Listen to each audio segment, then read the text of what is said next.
Just as the International Maritime Organization (IMO) has designated 2024 as a year to prioritize safety in navigating the future, the Federal Ministry of Marine and Blue Economy, along with all government agencies under the ministry and stakeholders from various sectors of the maritime industry, gathered for the celebration. The welcome speech of the Permanent Secretary of the Ministry was delivered by the Director of Maritime Safety and Security. This year's theme, Navigating the Future, Safety First, serves as both a reminder and a call to action, urging us to place safety at the forefront of every decision and every action within the maritime domain.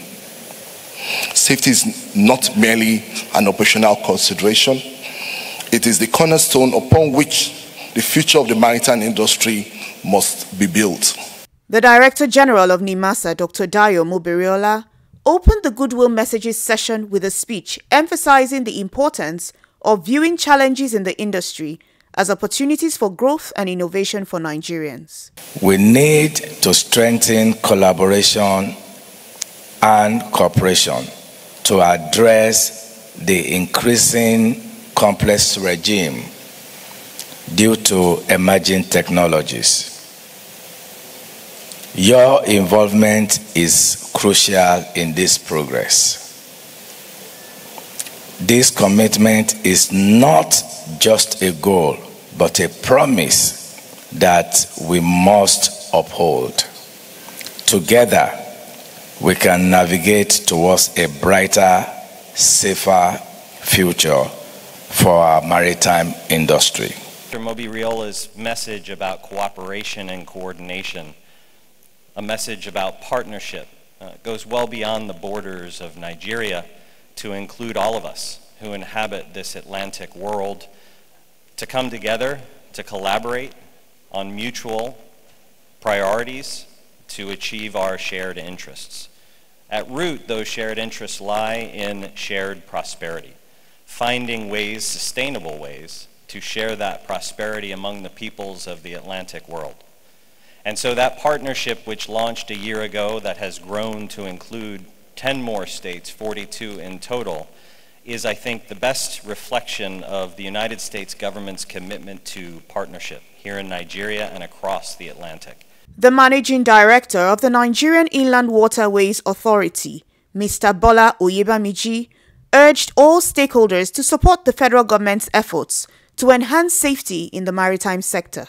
Meanwhile, the Rector of the Maritime Academy of Nigeria, Commodore Duja Efedua, announced that international students are now seeking admission to the academy in Nigeria.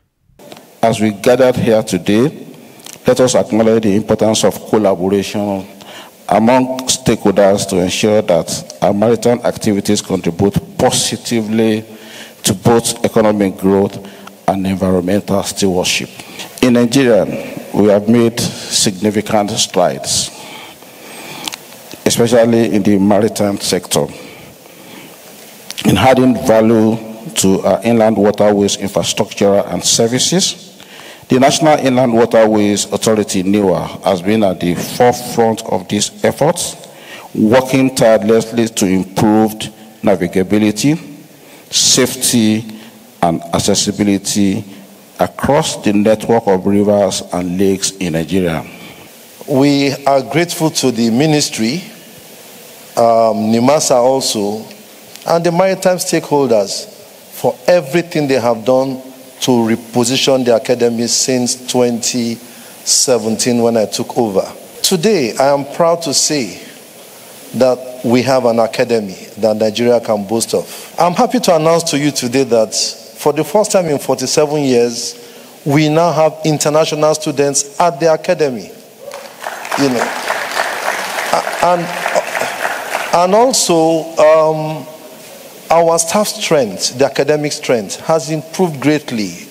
Today we can boast of lecturers from allied nations.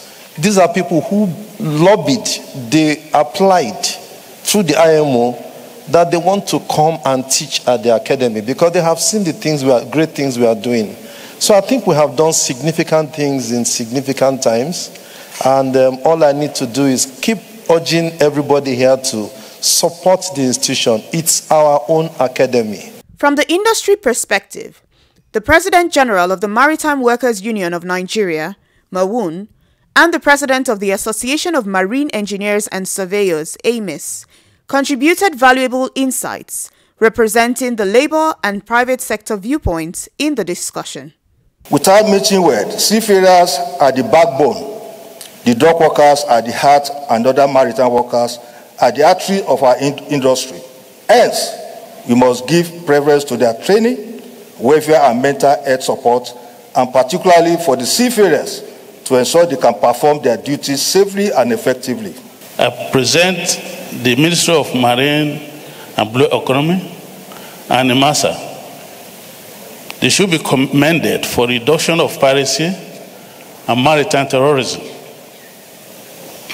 With the implementation of the deep sea projects and installation of an integrated maritime surveillance system.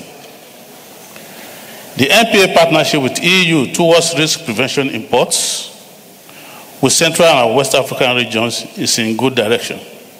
The National Assembly was well represented, with both the chairperson of the House Committee and the chairman of the Senate Committee on Marine Transport assuring stakeholders of policymakers' commitment to supporting the growth of the Nigerian maritime sector.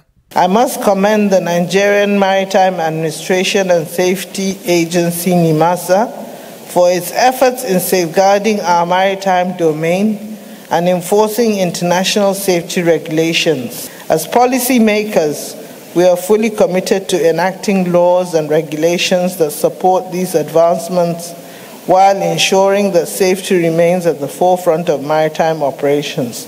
My message to Nigerians and Nigerians is that maritime safety is not just a global priority, but a national imperative that impacts our economy, environment, and the life of those who work at sea. This year's theme underscores the critical need to prioritize safety in all aspects of maritime operation as we look to the future, embracing innovation and technology while upholding the highest safety standards.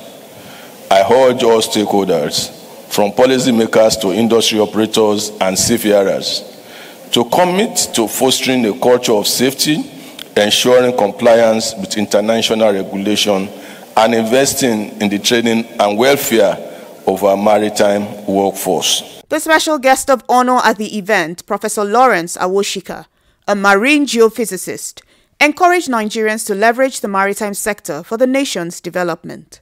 Investment at sea, exploration, exploitation cost a lot of money and resources. It is not like walking on solid earth. So, because of that, all agencies have to put it as a priority to maintain peace. And in maintaining peace, you have to maintain security. Like I said earlier on, security in the Gulf of Guinea is pertinent also to national cooperation, international cooperation, and also the existence of peace and unity for all the countries in the Gulf of Guinea. After listening to all the speeches, the Honorable Minister of Marine and Blue Economy, Adegboyega Oyetola CON, whose speech was read by the Permanent Secretary, restated the commitment of President Bola Ahmed Tinubu's administration to deliberately develop the Nigerian maritime industry. As we embrace this moment, we must re-examine the safety and security challenges that confront our maritime sector, particularly in the context of new technologies and alternative fuels that aim to reduce greenhouse gas emissions from ships. To safeguard both shipping safety and operational efficiency, it is imperative that we invest in upgrading our facilities and building capacities to ensure Nigeria remains competitive in the global arena of seaborne trade.